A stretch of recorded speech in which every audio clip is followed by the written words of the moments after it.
This is Andrew, and this is Keen On, the daily now.tv chat show with some of the world's leading thinkers and writers. Hello, everybody. It is Thursday, August the 10th, 2023. Earlier today, I did a show with a young writer, Rion Amilcar Scott, on the rise and fall of Black Twitter, particularly in the context of social media and race and racism and the various demonstrations and uprisings and apocalypses of the last few years. Social media is certainly having an enormous impact on our politics. You only need to look at other headlines today. The special counsel, Jack Smith, got a search warrant for Trump's Twitter account. Twitter then is so central in the news, and it's not just Twitter, it's all of social media from YouTube to Facebook and so on and so forth. But before there was social media, there was cable news, which in many people's minds dramatically changed politics in the 80s and 90s. And my guest today, Kathryn Cramer Brownell, has a new book out, 24/7 Politics, Cable Television, and the Fragmenting of America, from Watergate to Fox News. And Katie is joining us from Indiana, where she teaches at Purdue University. Katie, in historical terms then, when do you see cable television being born? Well, first of all, thank you for having me on the podcast and the show. And, it's really interesting is when I began researching this project, I thought cable television emerged as a product of the 1980s.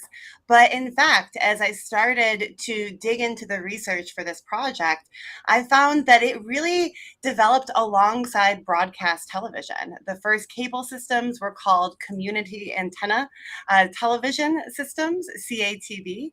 And they originally expanded the reach of broadcast to rural and mountainous areas that could not get broadcast signals.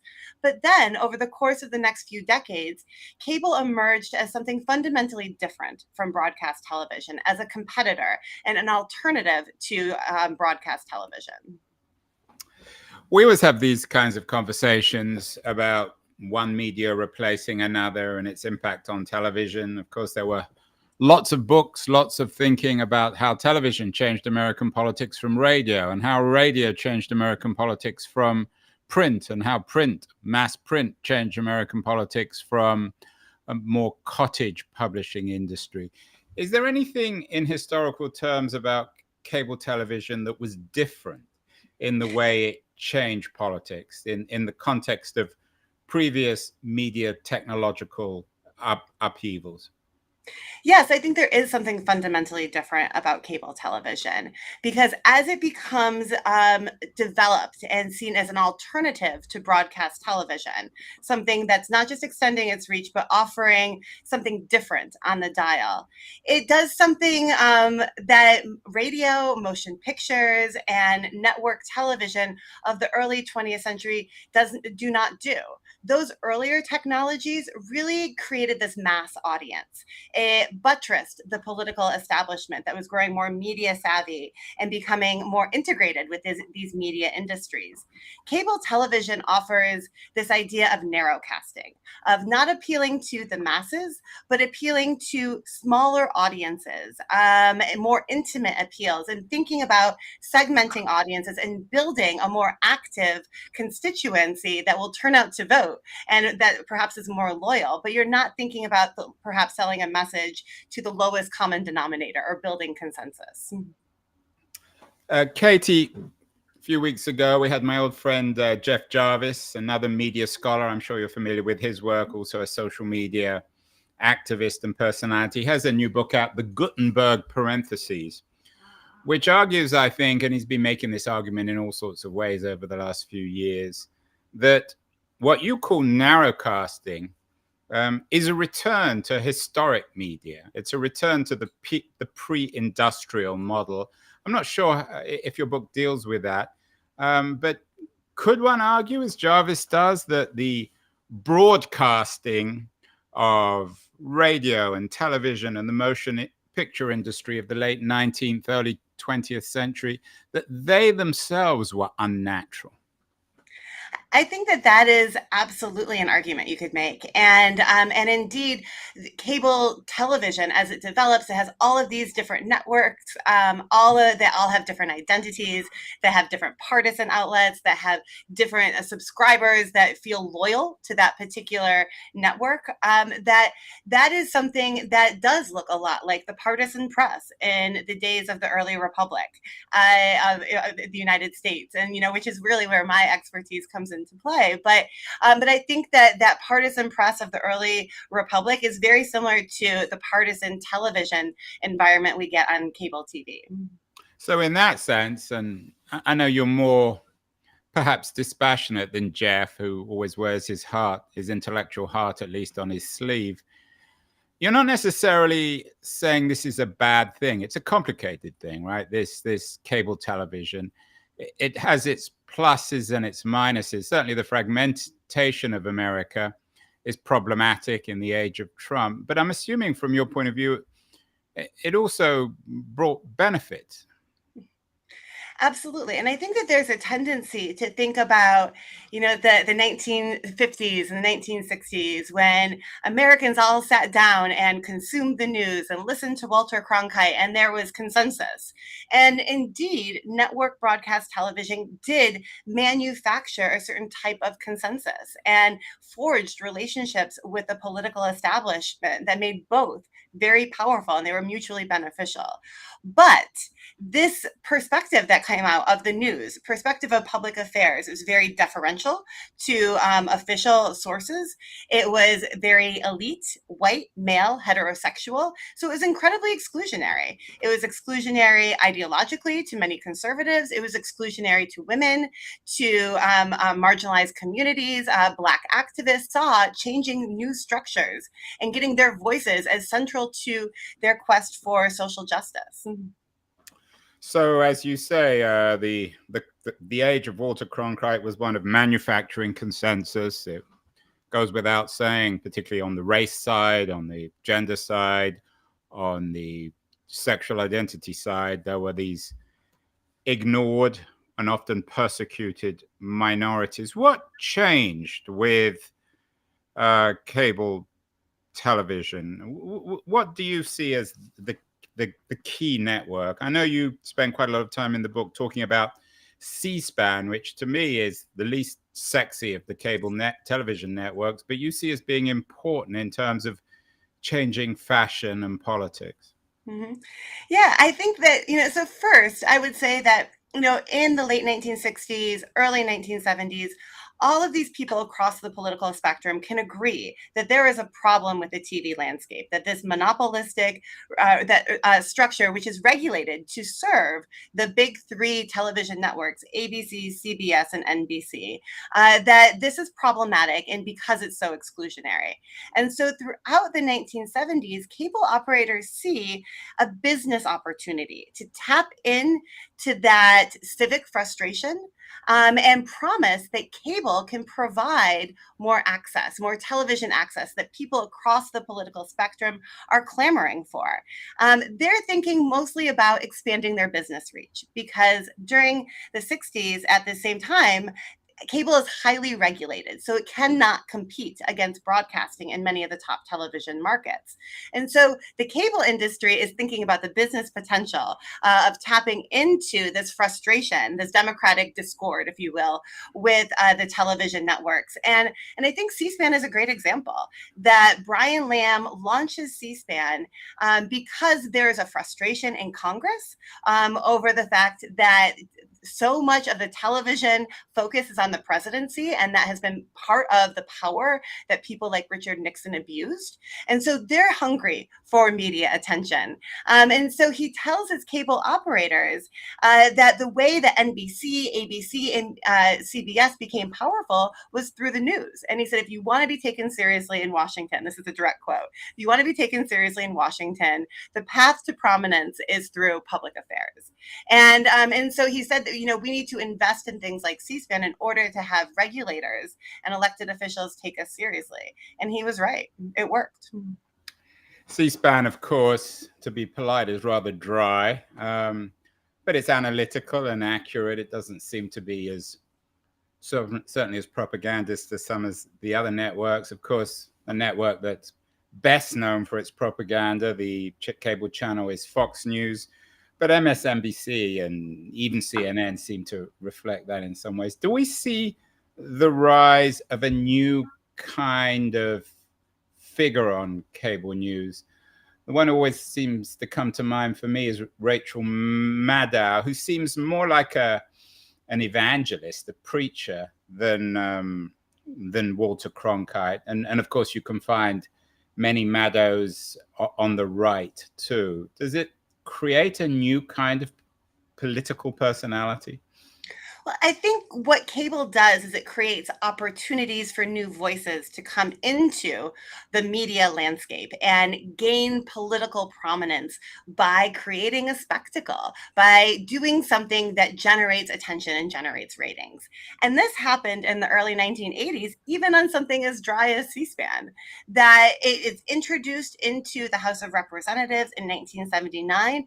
And it only takes a while for fringe members in the House of Representatives to see that, if I do something outlandish, if I give these rants that are very emotional and draw in viewers, even if it's a small number of viewers, it might generate a national following. And this is something that Newt Gingrich does, and a range of his fellow conservatives who are on the fringe of the Republican Party at that time, and they're part of the minority party. And they're able to create a scene by giving these very outlandish speeches that attack in very aggressive ways their opponents late in the hours after Congress has recessed. There's no one in there, but no one knows that because the camera is focused on them. So there's this manipulation of cable coverage that ultimately seems to reward those people who make more of a spectacle. Yeah, we had Julian Zelizer, Princeton historian. I'm sure you're very familiar with his work, who has a book on Gingrich and what he calls his band of grifters. But this isn't just a right-wing, a conservative phenomenon, isn't it? You can find it on the left as well. Yeah, and that's one of the things that I find really fascinating about studying this is that Republicans and Democrats, liberals and conservatives, they are studying the strategies deployed by the opposition and trying to emulate and surpass those communication strategies that they see as successful. A great example is that Bill Clinton, he also, like Gingrich, years before him, when he's on the campaign trail in 1992, he's desperate for any type of media attention that can give his campaign, which is really struggling in June of 1992, a boost. And so he decides to do something unconventional. He doesn't take to the C-SPAN like Gingrich does, although he does go on C-SPAN, but he causes more of a scene in terms of a performance that he delivers on MTV.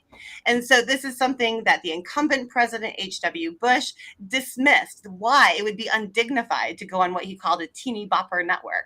But Clinton understood that there was potential there, that he could go on MTV, he could control more of the parameters of the conversation. He could shape not just how people were understanding his campaign, but understanding the news around his campaign. And it gave him a lot of control over the conversation and that narrative. Your previous book, to 24/7 Politics, was Showbiz Politics. I think you wrote that in 2014. The great book, of course, about the descent of American politics into show business is Neil Postman's Amusing Ourselves to Death, which he wrote in 1984, before really cable news, certainly before social media. How does entertainment fit into this? I mean, you mentioned Clinton getting on MTV and being an entertainer, playing his saxophone, Gingrich, whose attraction and was as an entertainer, was also detested, I think, as an entertainer. Is there a contrast here? I mean, I'm just rereading Rick Perlstein's Nixonland. Rick was on the show talking about Reaganland a couple of years ago. Is Richard Nixon the last vestige of a pre-cable news politician. Of course, you mentioned that one of the first events in the age of cable television is Watergate, Nixon's own demise. Yeah, I think, Nixon plays a key role in my research and in both books, actually. And, my first book, I studied Nixon and his obsession with television and his television image and what he sees as this celebrity persona that helped people like John F. Kennedy defeat him in 1960 and helped Ronald Reagan win the governor's race that he lost in California. So Nixon becomes obsessed with this celebrity persona, and he works very diligently to become the celebrity candidate in 1968. And very famously, he goes on shows like Laugh-In as a way to sell his personality very briefly to the broadest audience possible. And I think there's a difference there because his going on Laugh-In is his embrace of entertainment. It was his effort to make himself likable. And he's, again, going on network television to do that. And it's it's less than 15 seconds, I think, where he very awkwardly says, "Sock it to me." What I call the MTV presidency is a little bit different. It still relies on entertainment. It still relies on celebrity, but it's a celebrity that's more shaped by the age of cable, where it's thinking about creating loyalty, shaping people's entire understanding of events, not just selling your personality, but building a following, almost a cult following. That is key to the success of entertainment channels and reality television on cable television, and that becomes central to succeeding in entertainment in the age of cable television. But I take your point, but it seems like there's an interesting piece by Rick Lowry in Politico today suggesting that Donald Trump's equivalent is Huey Long, of course, who existed, the Louisiana governor, way before cable television, even really before broadcast television. Even in the pre-cable news age, there was George Wallace, who was the opposite of Nixon. There was JFK. There was Bobby Kennedy. Could one argue that some politicians, whatever age they live in, whether it's cable television or broadcast television or radio or the internet, they just have it? And if they have it, they win. And if they don't, they lose, like Nixon generally. Well, Nixon's a great example because Nixon did not instinctively have it when it came to media. He was incredibly awkward in terms of... which explains his loss in 1960. He even used to make fun of himself in the media for being a loser. Well, exactly. And he would blame TV, right? It became an easy way to say, it's not me, it's the image. And as a way to, say that he was too serious to be taken, to sell his message on TV. But what happens in between 1960 and 1968? He studies media. He hires media consultants like Roger Ailes. And if you look at his 1968 campaign, he barely appears in any of his advertisements. They are powerful images and powerful songs and music, a montage that really crafts this emotional appeal. And so I think one of the things that changes over the course of the 20th century is that you have the rise of these professional media consultants. The Roger Ailes of the world. Of Roger Ailes, of course, who teach candidates like Nixon how to manipulate the media and all of these tactics. And that becomes a part of party politics. It becomes a part of political, what seems... But I take your point on Ailes, but guys like Ailes have always existed. They exist today. They existed in the cable television age, and they existed in the broadcast television age. Well, they absolutely existed in the broadcast television age, but they become more central to think of political priorities, more central. They're shaping campaigns. In the early 20th century, you certainly, and even in the 19th century, you certainly had newspaper editors who were very influential in party politics. But the party mattered, patronage mattered, delivering some of these concrete benefits to constituents. That was also seen as really central. A lot of political negotiations happened in back rooms, and there were debates over who candidates would be.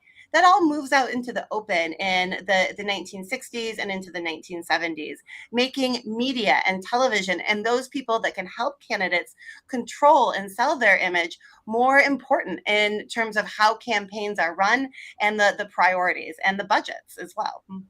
Speaking of budgets, who are the key entrepreneurs of what you call 24/7 politics? When one thinks of CNN, of course, one thinks of Ted Turner, who himself was a celebrity. And when one thinks, above all else, of Fox News, one thinks of the Murdoch family and Rupert Murdoch in particular. Was Murdoch the guy who got it before anyone else? No, I think that Ted Turner is a really significant figure in thinking about entrepreneurs in cable news. And what he does that's so significant when he launches CNN in 1980 is that he says that the news can make money. And he embraces the profit potential of the news. To be clear, under the networks during the big three networks in the 1960s, the news made money, but they obscured those profits. They tried to hide them because they wanted the news to show their commitment to the public good, to show that they were good corporate citizens that then justified, of course, the regulatory status that gave them a monopoly. And so Ted Turner blows this up and says that the news can make money. He teaches people how to advertise, cable operators, how to advertise the news, how to sell political advertisements. And there's this entire effort to show that investing in cable news is a good way to advance the business of television. And it's not necessarily a civic obligation, it's a money-making entity. But they were right. I mean, it was. They weren't doing it opportunistically. They were doing it to make money. These are media entrepreneurs. And media entrepreneurs, the whole point of being a media entrepreneur is to make money. And that's true. But what happens then is that this idea of the civic responsibility of news that had become so embedded within broadcasting really starts to fade away. But as you suggest, that was part of the culture of manufacturing consensus, where race and gender and sexuality were ignored. So much of that was actually, at best, hypocritical. I mean, absolutely. I mean, there's a lot of, there's a lot of hypocrisy. There's a lot of contradictions between saying that you're serving the public interest, but only serving a very narrowly defined one during network broadcasting. And so I think what happens is that increasingly the public interest in the age of CNN, in the age where cable is expanding, and there is the FCC increasingly rolls back its overview of any types of programming, pushing networks to make sure that they're following their civic obligations to uphold the public interest. That's all rolled back, and increasingly what becomes first and foremost, the priority becomes the consumer interest, the belief that the consumer interest will also serve the public interest. In fact, that they're they're the same. And this is a shift in terms of rhetoric, but also in terms of policies, because it ushers in deregulation in the 1980s.